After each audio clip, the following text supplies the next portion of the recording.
Pada kesempatan pagi hari ini saya akan membacakan hadis yang ke-9 dari kitab Arba'in An-Nawawiyah yang berbunyi Bismillahirrahmanirrahim an Abi Hurairah Abdurrahman bin Sakhr radhiyallahu ta'ala anhu qala sami'tu Rasulullah sallallahu alaihi wasallam yaqulu ma nahaitukum anhu fajtanibuhu wa ma amartukum bihi fa'tu minhu mastata'tum fa innama ahlakal ladzina min qablikum kathratu masailihim wa ikhtilafuhum ala anbiya'ihim. Diriwayatkan dari Abu Hurairah, Nabi Muhammad sallallahu alaihi wasallam bersabda, ma nahaitukum, apa-apa yang aku cegah, apa-apa yang aku larang untuk kamu semuanya, fajtanibuhu, jauhilah.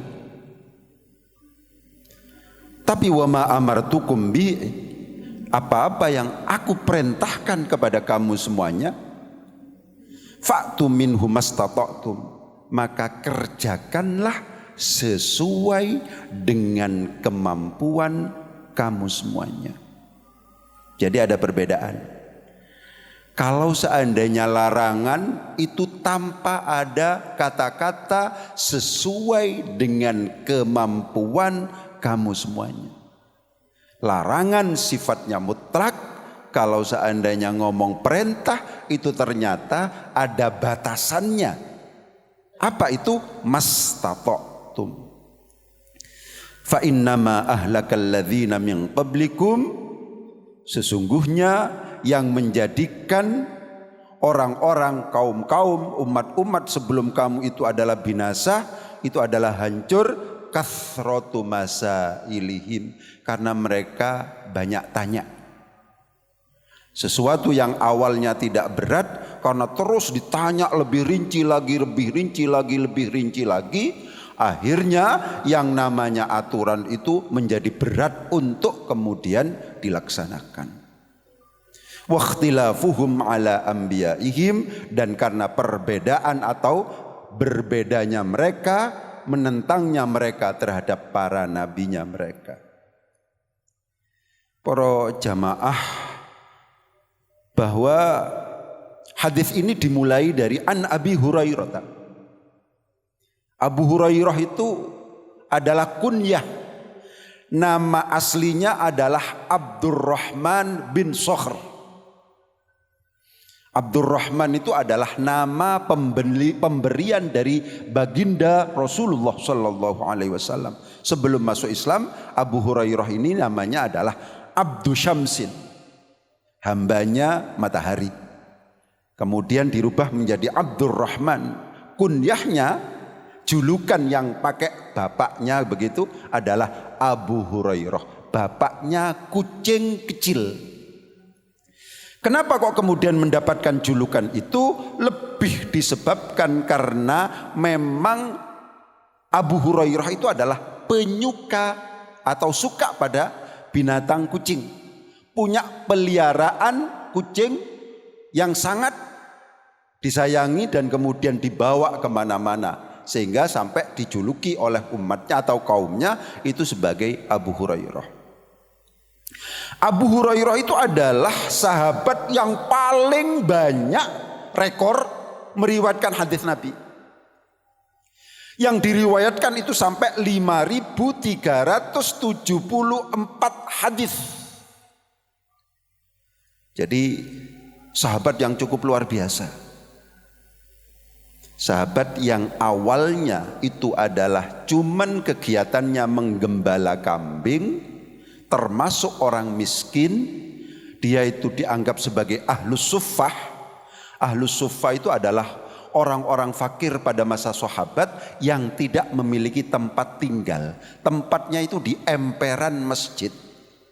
Ternyata dalam perjalanan sejarah sangat menentukan perjalanan Islam, karena pemegang rekor terbanyak periwayat hadis adalah Abu Hurairah. Padahal Abu Hurairah niki Pak, niki mulazamah sing tidak lepas dari Gusti Kanjeng Nabi itu cuma 3 tahun. Ya, cuma 3 tahun. Sekitar 3 tahun. Tapi hadis yang diriwayatkan itu sangat banyak sekali. Karena hadis ini tidak hanya ucapan, tapi perbuatan. Ya, tapi ketetapan, tapi sifat Nabi ketika kemudian diceritakan dan itu sumbernya adalah Gusti Kanjeng Nabi, itu adalah dianggap sebagai hadis Nabi. Abu Hurairah itu pernah mengeluh kepada Gusti Kanjeng Nabi. Ini hebatnya Gusti Kanjeng Nabi. Ya, bahwa Nabi itu memang, Nabi Muhammad itu memang Rasul itu salah satu hebatnya itu. Mengeluh napa? Gusti Kanjeng Nabi, kula niki banyak mendengarkan hadis saking panjenengan. Saya banyak mendengarkan hadis dari panjenengan, tapi selalu saja saya lupa lagi, saya lupa lagi, saya lupa lagi. Itu begitu awalnya itu. Oh begitu nggih. Terus Gusti Kanjeng Nabi ngoten dalam dialog niku. Silahkan dibeber selendangi sampean. Dicerita ngoten. Akhirnya dibember selendangi Abu Hurairah niku dibeber. Cara nggawa serban niku serbane dibeber. Nggih. Mantun ngoten Gusti Kanjeng Nabi niki mendemonstrasikan koyok nyawuk sesuatu ngoten. Dicawuk ngoten. Didekek teng selendange Abu Hurairah. Mantun ngoten tutupen selendang niku. Akhirnya ditutup. Ditutup. Sejak saat itu Abu Hurairah ketika mendengar ucapan, ketika mendengar sabda Gusti Kanjeng Nabi tidak pernah lupa lagi. Iki kira sing donga mboten Gusti Kanjeng Nabi mboten kira.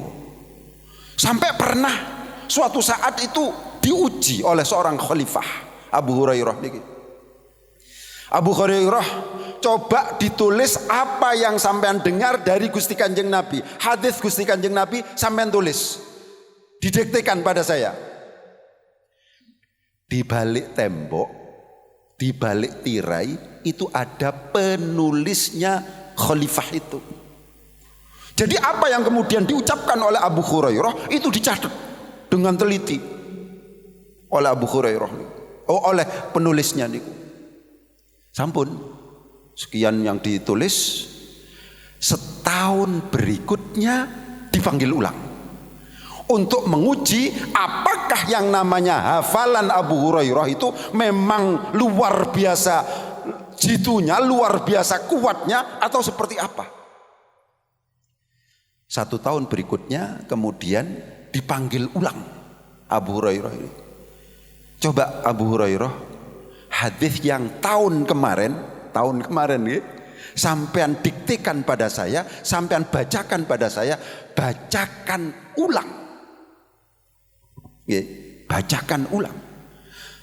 Setelah dibacakan ulang, dicocokkan dengan data tulisan yang ditulis oleh sekretarisnya raja ini atau khalifah ini. Ternyata sama sekali tidak ada perbedaan.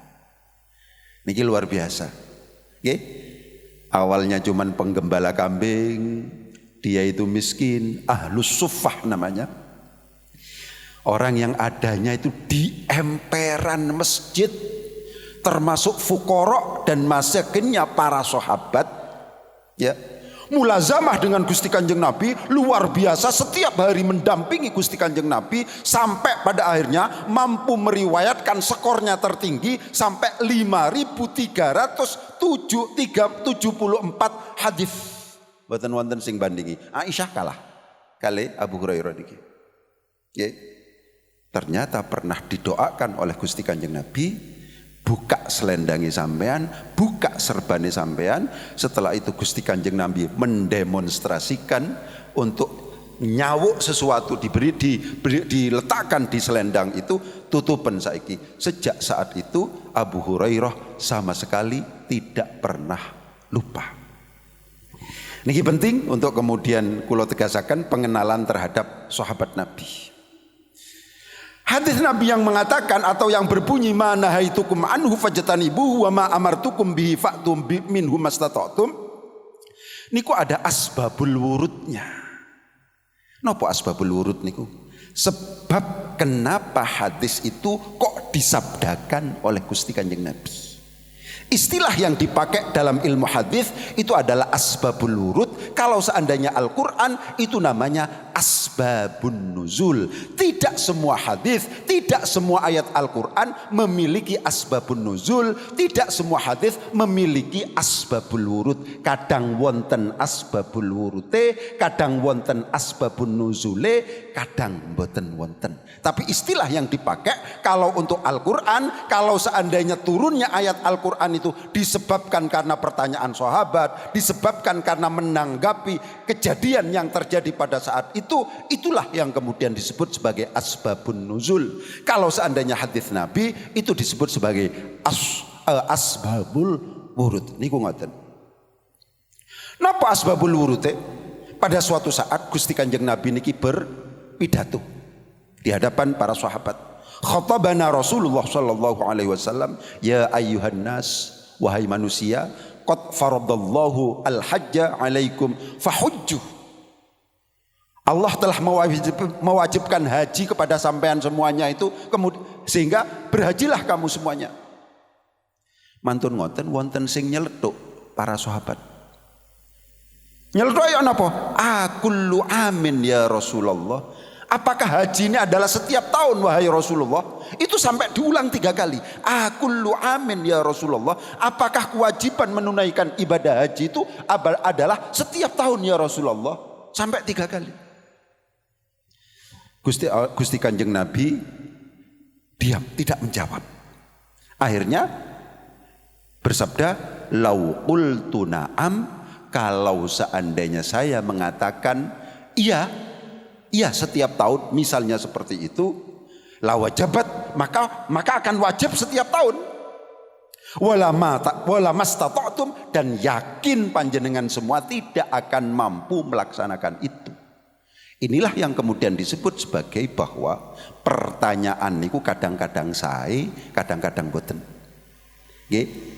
Napa sing sae niku? Sing sae memang pertanyaan yang di situ menjadi amaliyah kita sehari-hari. Karena memang kata Ibnu Ruslan di dalam Matan Zubat dikatakan, wa kullu man bi ghairi ilmin ya'malu a'maluhu mardudatun la tuqbalu.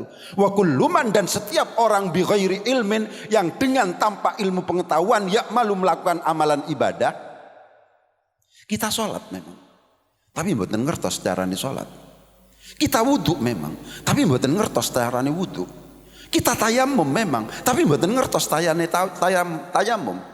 Kita memang mandi besar, tapi tidak ngerti caranya bagaimana cara mandi besar yang benar. Wa kullu man bi ghairi ilmin ya'malu a'maluhu, maka amal ibadahnya itu mardudatun, ditolak, la tuqbalu, tidak bisa diterima. Islam itu menempatkan ilmu pengetahuan niku tinggi, Pak. Nggih. Kalau masalah harta niku mboten. Nih, harta niku adalah ibtila. Nggih. Fa amma idza mabtalahu rabbuhu fa akramahu wa na'amah. Adapun kalau seandainya manusia itu diibtala, diuji oleh Tuhannya, fa akramahu wa na'amah, kemudian diberi kemuliaan, diberi kenikmatan, enggak ada mobilnya berkelas, enggak ada rumah megah dan seterusnya, fayaqulu rabbi akramani, maka dia GR, fayaqulu rabbi akramani, maka dia akan berkata, Rabbi, Tuhanku telah memuliakan saya. Itu perasaan kita sebagai manusia yang direkam oleh Al-Quran, yang tidak mungkin meleset. Tapi wa amma idza mabtalahu faqadara alaihi rizqahu, adapun ketika kemudian manusia itu diuji dengan cara disempitkan rizkinya disempitkan. Sulit pokoknya golek ini. Kok mboten kados rencange. Fayaqulu rabbi ahanani. Maka dia akan mengatakan tidak sebagaimana yang pertama, fayaqulu rabbi akramani, tapi fayaqulu rabbi ahanani. Tuhanku telah menghinakan saya. Gusti, kula sampun tahajud. Gusti, kula sampun rajin rajin maos Al-Qur'an one day one juz, kula sampun niki, sampun ngiti, tapi kok kemudian kenapa kok rizki kami sempit, kok rizki kami seret dan seterusnya. Itu adalah prediksi. Yakinlah bahwa Al-Qur'an menggunakan diksi yang sama. Ibtalahu, menguji. Ibtalahu. Apakah kemudian fa'akramahu wa na'amah itu adalah ibtala. Apakah qadara alaihi rizqahu, apakah kemudian menyempitkan rizkinya, itu adalah ibtala. Meskipun kita saat ini mboten seakan-akan rek wis sugih itu dekat dengan rahmat Allah, kalau seandainya sempit itu seakan-akan dijauhi dari rahmat Allah. Perasaan kita sesuai dengan prediksi Al-Qur'an, ketetapan Al-Qur'an itu seperti itu.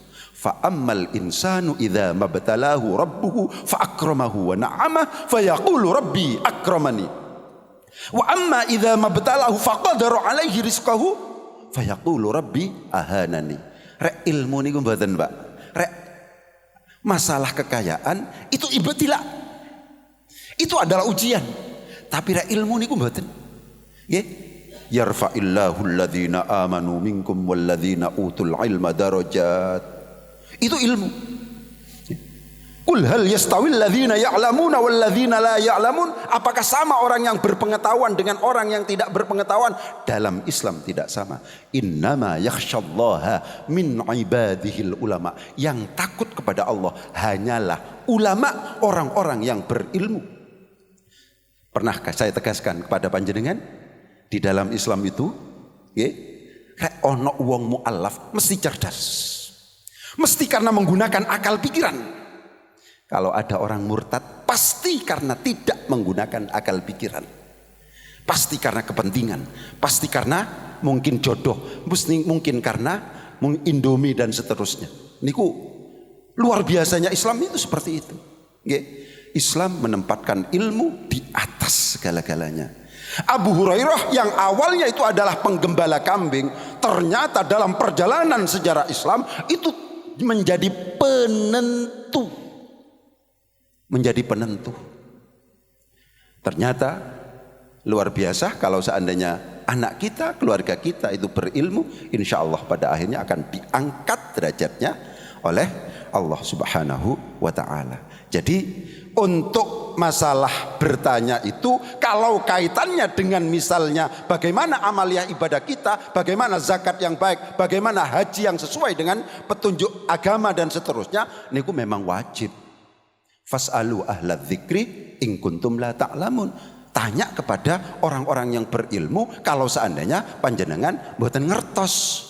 Tapi kalau seandainya pertanyaan seperti Bani Israel tadi, kalau seandainya pertanyaan yang kalaupun misalnya dijawab itu justru menjadikan kita terbebani sesuatu yang sebenarnya tidak penting. Bahkan dikatakan orang yang bertanya yang menjadikan beban itu makin bertambah ini berdosa. Lho wis kongkon beli sapi lho, sik ditanya warnane kaya apa, umure piro dan seterusnya. Sampun wis belek kan cukup saja nih. Belian sapi ya sudah. Warnane kaya ana apa Gusti? Nabi Musa dialog Bani Israel. Umurnya berapa? Ininya berapa? Ininya berapa? Jadi bertanya itu ada dua macam. Kemudian di dalam hadis ini dikatakan bahwa manahaitukum anhu fajtanibuhu, yang tadi saya sebutkan. Sesuatu yang aku larang itu mutlak jauhi. Tidak ada batasan apakah kita mampu untuk menjauhi atau tidak. Kalau yang saya perintahkan itu lakukan sesuai dengan kemampuan. Nopo bedane larangan kali perintah. Larangan itu cuman diam, itu sudah meninggalkan. Ojo zina sampean. Ya sudah, dikunci kamare, selesai. Larangan itu tidak harus ada tindakan. Tidak membutuhkan perbuatan. Ya, jangan mencuri, ya sudah. Diam, itu sudah dianggap. Meskipun dalam konteks larangan ini, apakah pada akhirnya ketika kita meninggalkan larangan ini adalah mendapatkan pahala atau tidak, tergantung pada niat kita. Apakah kita sedang melaksanakan perintah Allah atau tidak. Paham maksud kula nggih? Dadi rek sampean mboten zina, kok mboten niat karena ibadah lah intine ngoten, niku mboten dapat pahala. Oleh sebab itu niat itu sangat menentukan. Diamnya kita bisa jadi mendapatkan pahala kalau seandainya niatnya di situ adalah meninggalkan kemaksiatan. Intine ngoten. Kalau seandainya kita tidak meniatkan sesuatu, ya baik tapi tidak mendapatkan pahala. Secara umum menurut pandangan ulama itu seperti itu. Apakah kita ketika meninggalkan kemaksiatan itu pada akhirnya mendapatkan pahala napa mboten? Itu tergantung apakah kita niati untuk takarrub kepada Allah napa mboten. Apakah kita niati untuk memang benar-benar meninggalkan itu napa mboten. Itu seperti itu. Jadi penting untuk kemudian ngengen-ngengen iki kan masalah ilmu. Itu masalah ilmu, okay? Tapi kalau seandainya ngomong dalam konteks amartukum, fa'tu minhu mastata'tum, lakukan sesuai dengan kemampuan. Karena kalau amar niku kan perintah itu kan harus ada pekerjaan. Bedanya ngoten. Salat to sampean, nggih kudu mulai dari takbiratul ihram sampai salam. Zakat to sampean, yo mengeluarkan, mengirimkan kepada fuqara masakin atau mustahik zakat sesuai dengan kadar tertentu yang sudah ditetapkan oleh syariat. Itu seperti itu. Jadi larangan itu sifatnya mutlak.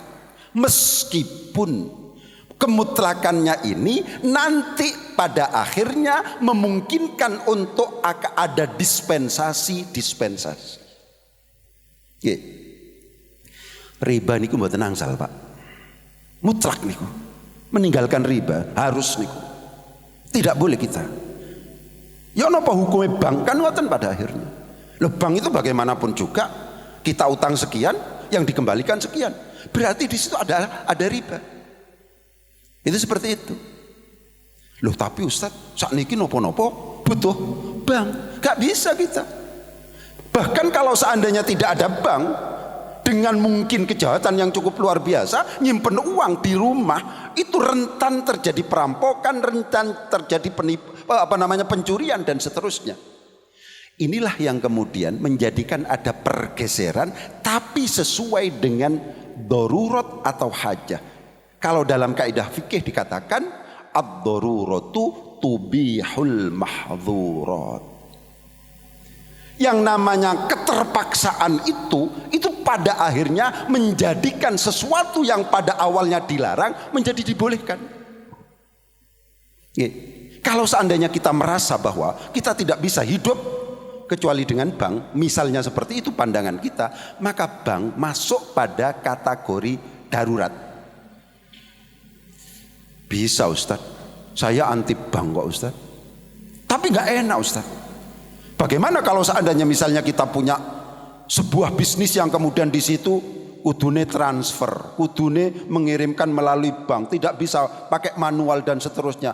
Maka yang namanya urip niki kadose ribet, masyakoh, akan banyak kesulitan-kesulitan. Kalau seandainya seperti itu, maka yang namanya bank ini masih direkomendasikan. Ngapunten, berdasarkan keputusan Bahthul Masail di Muktamar Nahdlatul Ulama sampai saat niki bank niku wonten 3 hukum. Sing keras silahkan. Apa itu? Haram. Silahkan rek sing kuat. Ngoten. Rek sing mboten anu wonten malih pendapatnya wonten tafsir 3. Nggih, napa? Syubhat. Mboten jelas. Rek kuat ditinggalkan. Nggih. Wonten malih mubah oleh. Terus rek sakniki selama masih belum ada institusi keuangan yang mampu menggantikan posisi bank, maka bank apakah itu sifatnya konvensional ataukah syariah niku sama-sama diperbolehkan. Nggih, mboten bedakan. Karena meskipun syariah niku sami. Rek namanya kita bertransaksi dengan bank, maka bank harus mendapatkan sesuatu. Meskipun istilahnya beda, yang satu bunga, yang satu apa? Manfaat misalnya. Ya, itu begitu. Bagi hasil dan seterusnya. Tapi intinya mboten wonten, kalau dalam bahasa Inggris disebut sebagai profit and loss sharing. Niku mboten wonten. Untung rugi ditanggung bersama. Niku mboten wonten. Apakah itu namanya syariah? Apakah itu namanya muamalah? Karena demikian, meskipun misalnya ada orang yang memang misalnya saya harus syariah misalnya, apalah ya muamalah macam-macam dan seterusnya, tapi prinsipnya niku mboten berbeda. Karena demikian, kalau saya itu nyekeli keputusan Bahthul Masail di Nahdlatul Ulama, di mana apakah itu bank konvensional, apakah itu bank syariah, apakah bank itu milik negara, apakah bank itu milik swasta, niku mboten wonten perbedaane. Panjenengan boleh bertransaksi dengan bank. Rek umpamane kuat, nggih, monggo silahkan. Niki bank masalah riba, tapi mboten masalah koperasi. Dama misalnya, dasawisma nggih, dasawisma. Niku mboten angsal. Niku saya ngapunten nggih, saya di IAIN, KPRI sampai saya mboten malah. Ya, Koperasi Pegawai Republik Indonesia niku, KPRI. Mboten nderek kula. Atau misalnya kalau seandainya ada tabungan-tabungan ibu macam-macam, kalau seandainya ada bunga, ya saya nggak berani ngambil. Itu seperti itu. Karena apa? Yang membolehkan riba adalah kedaruratan. Koperasi ini mboten darurat. Kecuali koperasi itu memang dilaksanakan atau cara operasionalnya niku mboten narik bunga. Kalau seandainya masih narik bunga, kalau bukan atas nama bank niku mboten angsal. Pakai nopo Ustaz? Pakai Al-Qardul Hasan. Nopo Al-Qardul Hasan itu? Al-Qardul Hasan itu utang sing api iku adalah ketika panjenengan pinjam itu adalah memberikan kelebihan. Niku namanya Al-Qardul Hasan, tapi tidak menjadi persyaratan, tidak dipersyaratkan sejak awal. Niku angsal. Terima kasih nggih jenengan telah menghutangi saya. Ngoten. Kulo niki jenengan ambil niki bonus jenengan. Niku angsal niku. Niku angsal. Jenengan ketika nyaur utang niku bawa sesuatu, niku namanya justru dalam agama niku disebut sebagai Al-Qardul Hasan, utang sing apik iku ngono. Ya, utang sing apik. Lha rek sing elek gak nyaur kan. Nggih, pakai LML iku, limelali itu kan. Itu seperti itu. Lah sakniki kan kata sing ngoten. Nggih. Utang sing apik niku rek umpamane jenengan sedang utang, kalau seandainya mau nyaur, itu justru memberikan kelebihan itu yang bagus. Meskipun jangan menjadi persyaratan. Di Dama misalnya, dasawisma itu, koperasi itu, atau uang yang diputar di situ, ojo kemudian misalnya setiap orang utang itu 1%, setiap orang utang itu 2%, lah kalau seandainya pakai ketentuan seperti itu, tidak terserah kemurahan hati dari yang meminjam, maka itu haram mutlak. Kita bisa kok coba dibedakan, kita bisa menghindari itu. Bank sama sekali tidak bisa kita hindari. Kulo pegawai negeri, bayaran mesti pakai bank, nggak mungkin kita menghindari. Oleh karena demikian, ketika belum ada institusi keuangan yang mampu menggantikan posisi bank, yang di situ tidak dikembangkan sistem riba, maka hukumnya riba ini adalah darurat di situ. Yang membolehkan riba hanyalah darurat. Itu seperti itu. Nggih, niku seperti itu. Rek masalah bank niku, rek kula angsal-angsal mawon, silahkan jenengan. Nggih. Meskipun misalnya ngapunten sedaya umpamane harus jadi pekerjaan, itulah yang kemudian. Tapi kalau bertransaksi rek mboten wonten sing ngoten, mboten wonten sing kerja teng bank Ustaz kan ngoten masanane nggih. Tapi harus kita bedakan.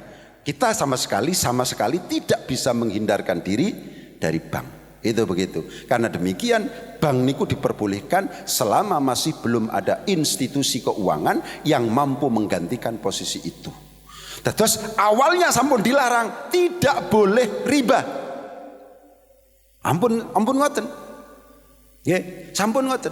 Mantun ngoten, wonten kaidah mengatakan ternyata dalam kehidupan itu ada sesuatu. Baik makanan maupun minuman yang kadang kalau seandainya kita tolak, itu justru membahayakan kita, bahkan yang terancam adalah kehidupan kita. Kita kesendak, kelelekan nggih napa niku? Sing wonten pada waktu itu untuk minum adalah khamr. Kalau seandainya kita masih mencari air, itu kemungkinannya nyawa kita tidak tertolong, nyawa teman kita tidak tertolong. Maka menggunakan khamr pada waktu itu diperbolehkan sesuai dengan kadar kebutuhannya.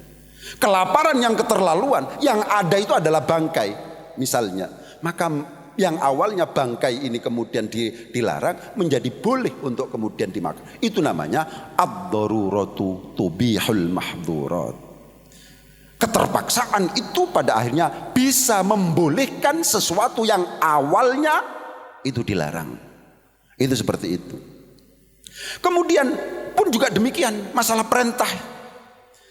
Wonten kaidah dalam fikih itu tentang perintah di dalam Islam itu yang pada akhirnya juga ada pergeseran-pergeseran. Al-masyaqqatu tajlibut taisir. Kesulitan itu mampu mendatangkan kemudahan. Di dalam Islam begitu. Panjenengan kuat nggih salat? Kuat.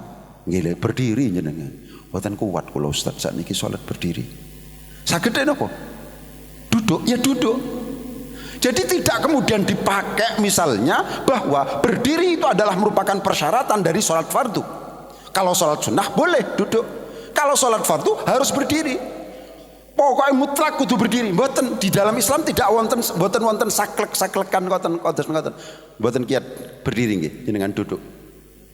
Mboten kiat duduk nggih sambil tiduran. Niku terus ngoten. Satrul aurah. Nggih. Menutup aurat. Mboten gak ada kula Ustaz. Meskipun saat ini mboten wonten nggih, sing mboten gadah niku mesti mboten wonten saat niki. Ya saonoke. Niku ngoten. Pun juga demikian. Kadar zakat fitrah itu sekian, saya punyanya kelebihan dari saya belanja saya untuk keluarga saya dan kelebihan saya itu cuma sekian Ustaz. Yang saya cukup untuk kemudian zakat itu adalah cuma saya saja. Istri saya tidak bisa saya zakati, kemudian anak saya juga tidak bisa saya zakati. Ya sekedarnya itu saja yang kemudian memungkinkan untuk kemudian kita zakati. Jadi al-masyaqqatu tajlibut taisir.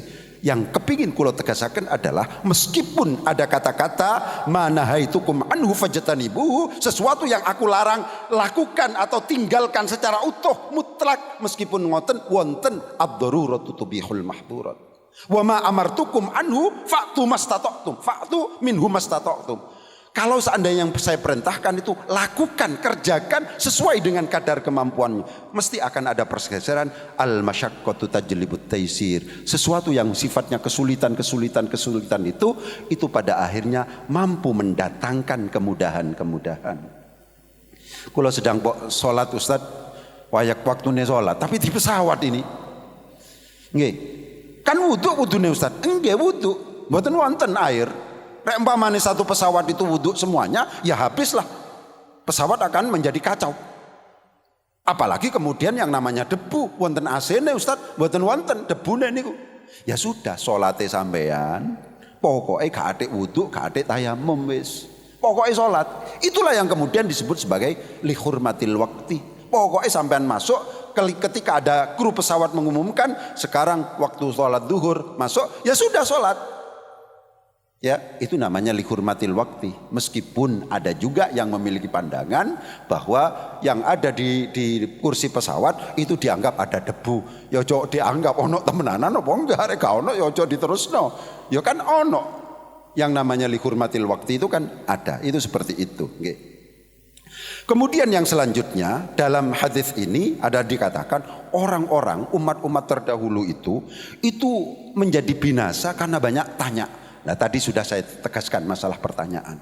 Kemudian juga terjadi perbedaan pendapat di kalangan mereka. Itu yang menjadikan umat-umat terdahulu itu adalah banyak menjadi binasa, banyak menjadi rusak dan seterusnya, hancur. Saya ngomong masalah perbedaan pendapat. Nggih. Sak niki perbedaan pendapat niku wonten kali, Pak. Napa niku? Perbedaan pendapat masalah usul. Nggih. Masalah sesuatu yang sangat prinsip. Realitasnya di sekitar kita ada organisasi keagamaan yang menganggap orang lain itu kafir. Itu ada. Itu yang tidak bisa ditoleransi. Ya. Tapi kalau seandainya sama, kemudian sama nopo nggih mboten menganggap kafir lah. Ya. Niku nggak usah terlalu dipertentangkan. Masalah kunut dan buatan kunut, masalah sholat itu 20 rakaat atau 8 rakaat, itu betul usah dipertentangkan. Itu yang menjadikan umat Islam menjadi tidak maju. Tapi masalah takfiri, ini tuh serius. Sampean kalau seandainya tidak seperti saya, kafir. Ada seperti itu meskipun tidak disebutkan. Karena saya Majelis Ulama Indonesia, Pak. Pernah saya dilapori oleh mereka yang mantan-mantan organisasi tertentu ini, itu ya, saya cerai Ustaz dengan istri saya. Kenapa? Karena saya keluar dari organisasi ini. Saya tidak sebutkan. Ya. Terusnya nopo? Mantun kulo cerai ini, kulo keluar dari organisasi ini, istri saya menggugat saya. Terjadilah persidangan di pengadilan agama. Setelah itu amar putusannya muncul, sudah ditetapkan dan kemudian diberikan kepada kami dari Majelis Ulama Indonesia. Nopo niku? Niki menggugat cerai padahal cuman keluar dari organisasi keagamaan tertentu itu, tapi amar putusannya mengatakan karena beda iman. Jadi wonten memang itu masalah usul. Perbedaan pendapat seperti ini yang kemudian misalnya harus ditegesi. Wonten organisasi tertentu yang satu menyanjung-nyanjung sahabat, yang satu mencaci maki sahabat. Niki nggih mboten ketemu. Wonten sing ngoten. Tapi perbedaan masalah fikih nggih sing wau niku niki apalah berapa rakaat, iki apalah sholat, cara-cara takbiratul ihrami seperti apa, niku memang ikhtilafu ummati rahmatun. Perbedaan pendapat di kalangan umatku adalah rahmat. Nyata niku. Tawaf niku sakniki sampai sakniki mboten wonten batasan. Ini area untuk laki-laki, ini area untuk perempuan. Niku mboten wonten kados ngoten. Sing jenenge tawaf niku laki-laki perempuan itu semuanya muter teng mriku. Padahal tawaf itu secara umum dipersyaratkan suci. Ya kados salat, tawaf niku, tapi iso omong-omongan. Sederhanane ngoten. Ya. Kalau seandainya kemudian itu luar biasa kreditnya, bayangkan tawaf ifadah. Semuanya kepingin tahallul, Pak. Kepingin terbebas dari larangan-larangan ihram misalnya, kan kuwatah pada waktu itu. Kemudian kita bertahan pada mazhab Syafi'i di mana yang namanya lamsul rojuli almar'atal ajnabiyata itu membatalkan wudu. Menyentuhnya seorang laki-laki kepada wanita yang bukan mahramnya itu termasuk dalam kategori hal yang membatalkan wudu. Itu kita tetap pertahankan ketika kita tawaf. Gak mari-mari, Pak. Mboten mari-mari. Niki penting bahwa ikhtilafu ummati rahmatun. Perbedaan pendapat di kalangan umatku adalah rahmat. Niku. Masalah jual beli misalnya. Jual beli misalnya. Napa jual beli misalnya? Di dalam mazhab Syafi'i ini kan mengatakan al-mutabayi'ain niku, dua orang yang bertransaksi itu harus sama-sama dewasa. Itu masuk akal, Pak. Napa sebabnya? Karena kalau seandainya dewasa diapusi, niku ngerti kalau sedang diapusi. Akhirnya kita bertahan pada itu. Jual beli harus dewasa. Gak boleh sobi, anak kecil tidak boleh. Maka kita akan diprotes oleh para penjual cilok di TK.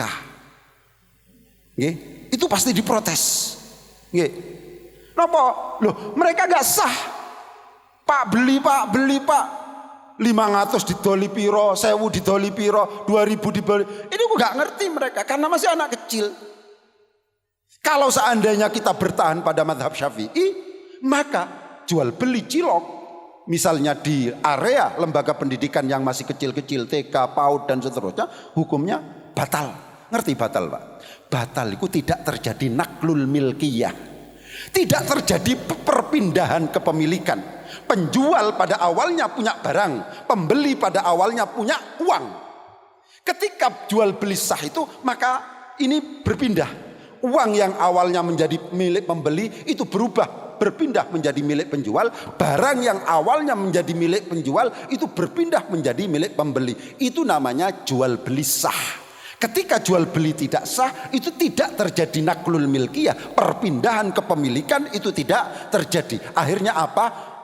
Orang yang pegang uang itu, yang menerima uang haram menggunakan pun juga demikian. Cilok itu kemudian dimakan juga haram.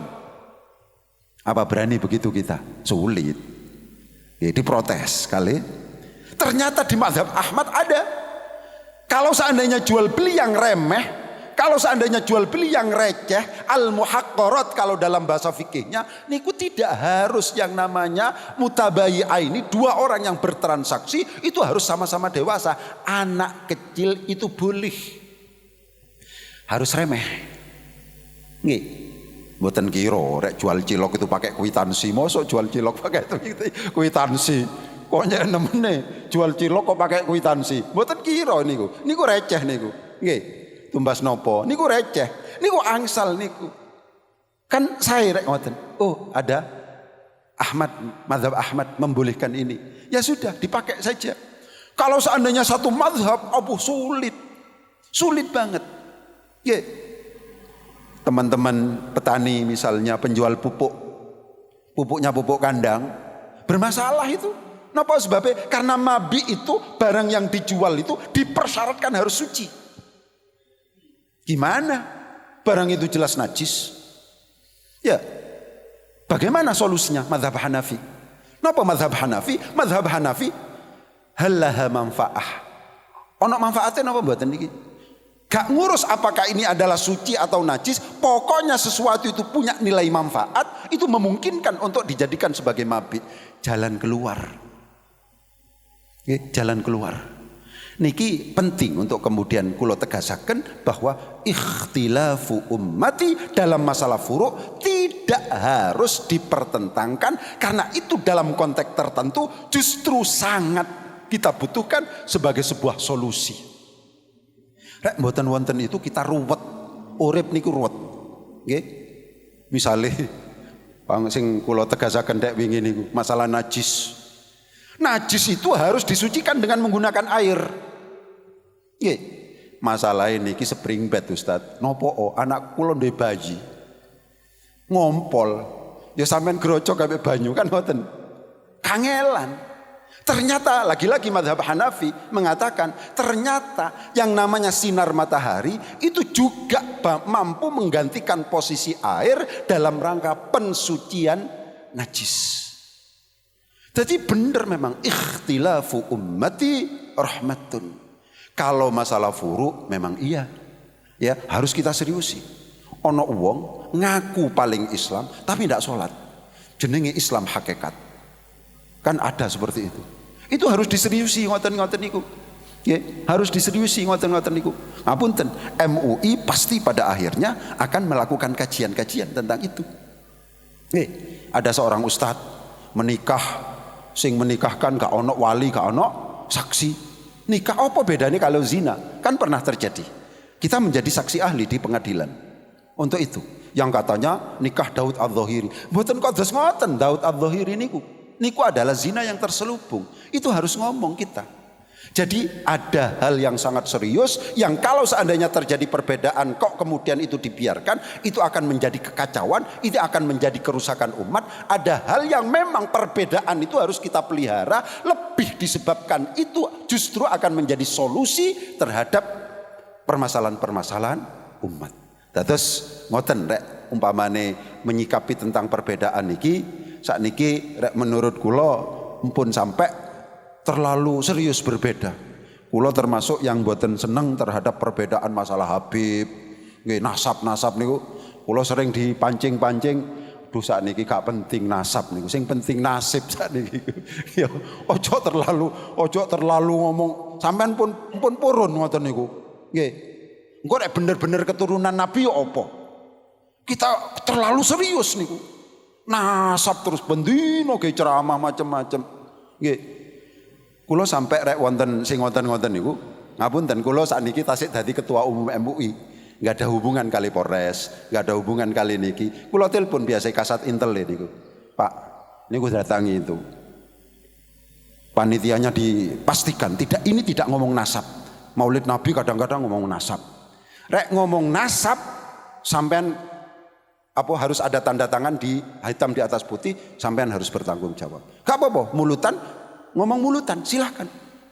Tapi habis ngomong ngene nasab macam-macam wis mboten usah pun lek niku nggih. Terus niku perbedaan pendapat yang menurut saya ketika kemudian misalnya kita pelihara dan seterusnya, justru pada akhirnya yang menjadikan kelompok yang satu dengan kelompok yang lain itu pada akhirnya terus bersitegang, kemudian terus bertengkar dan seterusnya, padahal yang namanya persatuan itu adalah luar biasa. Saat ini Islam kan dihadapkan pada masalah serius nih, masalah persatuan itu, sehingga kelihatannya tidak kuat meskipun kita secara kuantitas itu adalah besar. Itu seperti itu. Mungkin maten yang bisa saya sampaikan. Monggo rek wonten sing perlu dikonfirmasi silakan.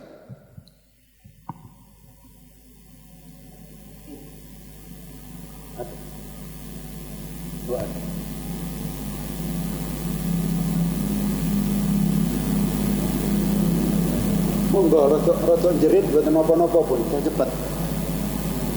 Waalaikumsalam warahmatullahi wabarakatuh.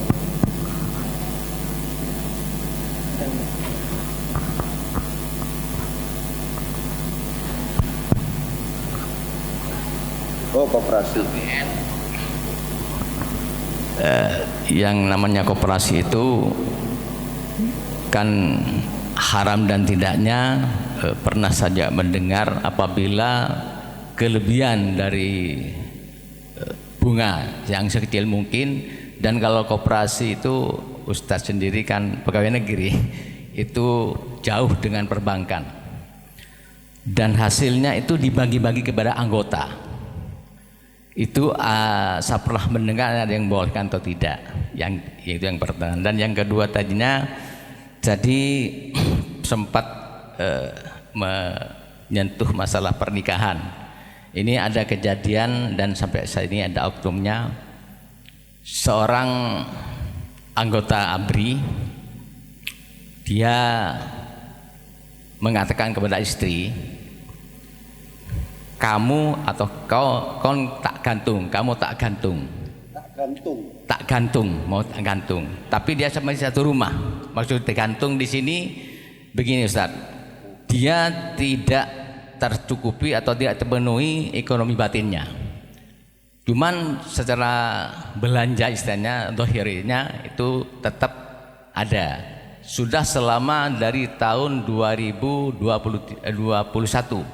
sampai hari ini. Itu apakah sudah termasuk talak? Karena ada di taklik nikah itu apabila menyakiti istri saya lahir atau batin maka jatuhlah talak saya. Mohon pencerahan. Matur nuwun. Iya, ini masalah koperasi. Kalau saya tegas ya, koperasi itu bukan darurat. Oleh sebab itu saya kalau seandainya ada di manapun misalnya itu saya tidak terlibat di situ, gitu. Tegas. Riba niku adalah keharaman yang nyata dan ditegaskan di dalam Al-Quran. Baru boleh kalau seandainya tadi kondisinya terdesak. Kita tidak bisa sama sekali kemudian meninggalkan bank niku mboten saged kita. Kebolehan sesuatu yang awalnya diharamkan itu boleh karena darurat itu. Rek koperasi niki on darurat. Bagaimana Ustadz kalau seandainya kemudian dibagi pada anggota nggih tetap mawon, itu bukan merupakan ilat. Dibagi itu bukan darurat itu. Ya, oleh sebab itu wau kula tegasaken niku, apakah ini bank milik negara atau milik swasta niku sami mawon niku. Nggak ada bedanya, karena ini memang tidak ada institusi keuangan yang memang benar-benar Islami, yang memang mampu menggantikan posisi dari bank. Sampai sekarang mboten wonten. Kecuali kalau seandainya sampun ada pembagian dikembalikan lagi kepada jamaah, kepada anggota, itu bukan menjadikan pada akhirnya yang namanya riba itu adalah memungkinkan untuk ditoleransi. Toleransi itu lebih disebabkan karena darurat. Kalau seandainya pun darurat itu kemudian mau diturunkan, itu menjadi hajah, menjadi kebutuhan. Ini sama sekali tidak. Jadi bukan karena kalau seandainya dibagi kepada anggota itu kemudian diperbolehkan, niku mboten termasuk dalam kategori itu. Pokoknya ngeten Pak, rek jenengan kepingin berkah, berkah ini penting, ini pikiran berkah ini. Panjenengan kudu yakin, kudu yakin bahwa ketika kita menjauhi hal-hal yang dilarang oleh Allah, justru pada akhirnya yang namanya bisnis kita itu berkembang. Mayyattaqillah yaj'al lahu makhrajan wa yarzuqhu min haitsu la yahtasib. Kulo seneng bisnis, Pak. Meskipun sakniki kulo enggak ada sembako, enggak ada toko kitab, enggak ada toko buku, nggih. Enggak ada, kulo enggak ada pasif income sakmenika niki enggak ada iku. Itu sekarang yang saya sedang gagas itu adalah kulo kepingin Pondok Al-Bidayah niki enggak ada produksi sambal pecel misalnya, gak apa-apa wis sambal pecel Al-Bidayah misalnya. Ini mboten napa-napa. Usaha itu dengan tidak berusaha bedanya cuma satu, Pak. Kalau ada usaha niku ada masih harapan untuk sukses. Tapi rek meneng wis ngerti penghasilannya didik meneng, niku mboten ada harapan untuk kemudian bisa sukses. Niki penting untuk kemudian kula tegasaken. Jadi hal-hal yang kemudian dilarang oleh syariat hindari. Insya Allah berkah, insya Allah sukses. Niku keyakinan keagamaan kita harus seperti itu. Mayyattaqillah yaj'al lahu makhrajan wa yarzuqhu min haitsu la yahtasib. Kemudian yang kedua masalah pernikahan. Pernikahan niku sebenarnya hak cerai itu tidak harus kemudian selalu muncul dari seorang suami, Pak. Kalau seandainya jelas-jelas diterlantarkan, kalau seandainya jelas-jelas tidak dibelanjai, maka bisa khulu. Maka bisa yang namanya gugat cerai. Itu harus kan ada gugat cerai dari istri, kan ada, nanti diproses oleh pengadilan. Jadi institusi negara itu sebenarnya sudah mewadahi kebutuhan-kebutuhan kita. Memang hak cerai itu pada suami. Kalau seandainya tidak ngomong tolak tuki, kamu saya cerai, itu tidak akan cerai. Itu begitu, kecuali tadi ada syarat. Syarat pun itu kadang-kadang ada yang tidak mau membaca, Pak. Talak niku wonten sing mboten gelem maos niku, khawatir niku. Tapi kalau seandainya istri merasa tersakiti, masih ada jalan keluar. Pintunya ada, pintu daruratnya itu ada. Apa itu? Mengajukan gugat cerai kepada pengadilan. Itu sah, Pak, pada akhirnya. Itu diwadahi oleh undang-undang, dibenarkan oleh agama. Itu seperti itu. Memang kita harus tegas. Meskipun kulo selalu kampanye teng pundi-pundi ini. Suami istri kalau iso ojo tukaran. Lah apa kok tukaran? Apa wis tuwek tukaran terus. Dadi pirang perkara wis tuwek kok tukaran terus. Nggih. Sik nom biasa tukaran. Kulo selalu mengandaikan pasangan suami istri ini sedang lari maraton yang berdua nih nggih. Time dua-dua ngoten, Pak. Nggih. Rek tukaran tok iki gak budal-budal, Pak. Koncone wis tutuk kilometer sekian, iki tukaran terus. Mesti kalah pada akhirnya. Niku oleh sebab itu ojo tukaran, nggih. Niku kula kampanye teng pundi-pundi ngoten. Rek umpamane wonten hal ada hakam. Ada perantara ya yang kemudian menjembatani keduanya. Mungkin ngoten nggih rek sing anune. Sampun? Mboten yang saya tanyakan itu masuk talak atau tidak? Oh, itu. Kalau seandainya masih seperti itu mengambang, nggih, mboten wonten persyaratan, itu tidak langsung. Talak itu harus sharih, Pak. Harus dengan ucapan. Tidak boleh kemudian hanya dibiarkan langsung talak niku mboten saged. Dan secara batinnya tidak pernah dipenuhi. Iya. Ya itu. Nggih, harus ada kata-kata talak. Dan itu nanti kalau seandainya tidak, itu langsung yang mengambil alih adalah pengadilan. Oh, itu gugat cerai. Nggih. Nggih.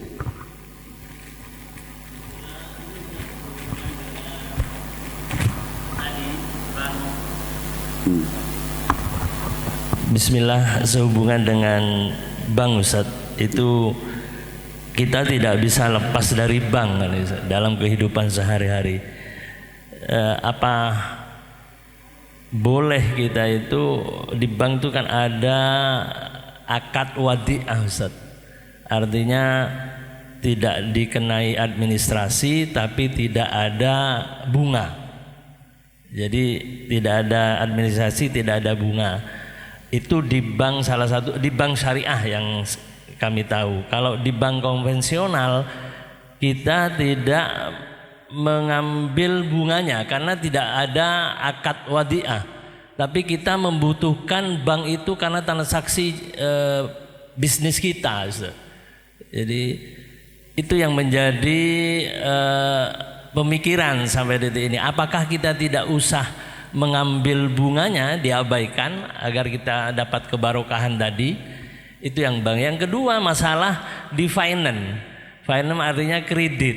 Di masyarakat itu sudah biasa saya lihat itu kredit sepeda motor, kredit mobil, kredit rumah. Itu kan tidak ada akad yang tadi disampaikan, kalau rugi ikut rugi, kalau untung ikut untung. Itu bagaimana kita menyikapinya? Nggih. Sing jelas kula nate kredit. Jadi ngeten, gambaran kredit niki sing mboten nangsal niku lebih disebabkan karena tidak dijelaskan. Ada dua harga. Jadi kalau seandainya akadnya ngeten bisa dilarang. Saya jual barang ini kalau kredit sekian, kalau cash sekian. Mari ngono, mboten wonten ketentuan. Tapi kalau seandainya kemudian oke, saya beli cash, oke, saya beli kredit, maka itu tetap satu harga. Tidak boleh dalam satu barang itu terjadi dua harga. Itu biasanya digambarkan, yang saya tahu dalam forum Bahthul Masail itu adalah kalau seandainya itu dibiarkan. Ini yang mana, ini yang benar ini. Kalau kredit tentu membengkak totalnya niku. Kalau cash tentu lebih murah. Itu lebih disebabkan karena itu. Tapi kalau seandainya oke, saya beli kredit, oke, saya beli cash, itu beda. Itu bagi kami itu boleh. Kredit niku maka tidak ada masalah. Apalagi kemudian pegawai negeri entah si nem ngoten niku rek mboten kredit nggih terus kontraktor niku. Memang harus ada yang boleh niku. Saya masih memiliki pandangan niku. Nah, masalah bank, apakah itu pakai akad wadiah atau yang lain? Pokoknya bank itu ada tiga niku. Apakah itu transaksinya pakai konsep wadiah dan seterusnya? Niku wonten tiga niku. Wonten sing hati-hati niku haram, wonten sing syubhat niku, kemudian wonten sing mubah. Meskipun saya pribadi, nggih sami kali panjenengan, kalau sudah terkait dengan bunga, kalau bisa jangan kita makan. Itu begitu. Diberikan kepada orang lain saja.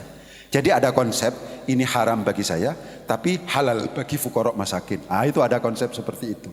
Nggih, niku untuk bunga niku penyikapane rek saged ngoten. Niki haram bagi saya, tapi niki sing disebut yang dianu kata Ustaz, barang uang kula misalnya sampai 50 miliar, berapa ya kalau 50 miliar bunganya nih. Jadi nominalnya banyak, tapi secara umum ngoten. Secara umum ngoten, tapi kalau seandainya sudah harus kita makan, ini harus hati-hati. Kita tidak bisa menghindarkan diri dari transaksi bank, akan tetapi memungkinkan menghindarkan diri dari bunga bank. Agar tadi niku tetap saja masalah bunga meskipun itu adalah menjadi sesuatu yang mendesak kita, itu tetap pada akhirnya bisa kita lakukan dan kita hindari bunga-bunganya. Ngoten mungkin ke? Terima kasih.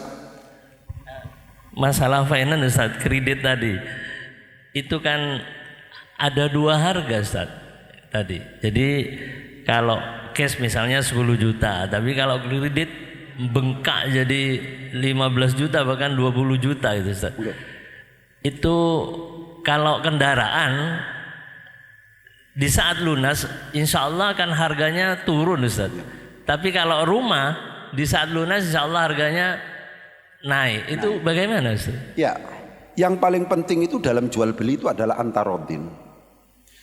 Sejak awal itu kita punya logika-logika sebenarnya. Kalau seandainya beli itu otomatis ya, karena ada kemudahan bagi kita untuk tidak bayar cash, maka kemungkinan harga melonjak. Niku ada logika-logika.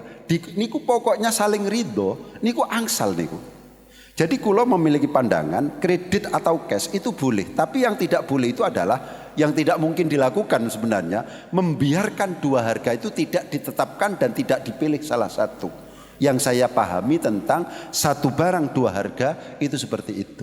Kalau seandainya ditetapkan itu diperbolehkan. Oleh sebab itu nggih sakniki nek mboten kredit kan mboten gadah. Niku. Nah niku wonten saged diwadahi kalih pandangan niki. Mungkin ngoten nggih. Terima kasih semuanya. Mugi-mugi manfaat. Al-Fatihah. A'udzubillahi minasyaitonir rajim. Alhamdulillah rabbil alamin arrahmanir rahim maliki yaumiddin. Iyyaka na'budu wa iyyaka nasta'in. Shiratal mustaqim. Shiratal ladzina an'amta 'alaihim ghairil maghdubi 'alaihim waladdallin. Bismillahirrahmanirrahim. Alhamdulillah rabbil alamin hamdan yafi ni'amahu wa yukafi'u mazidah.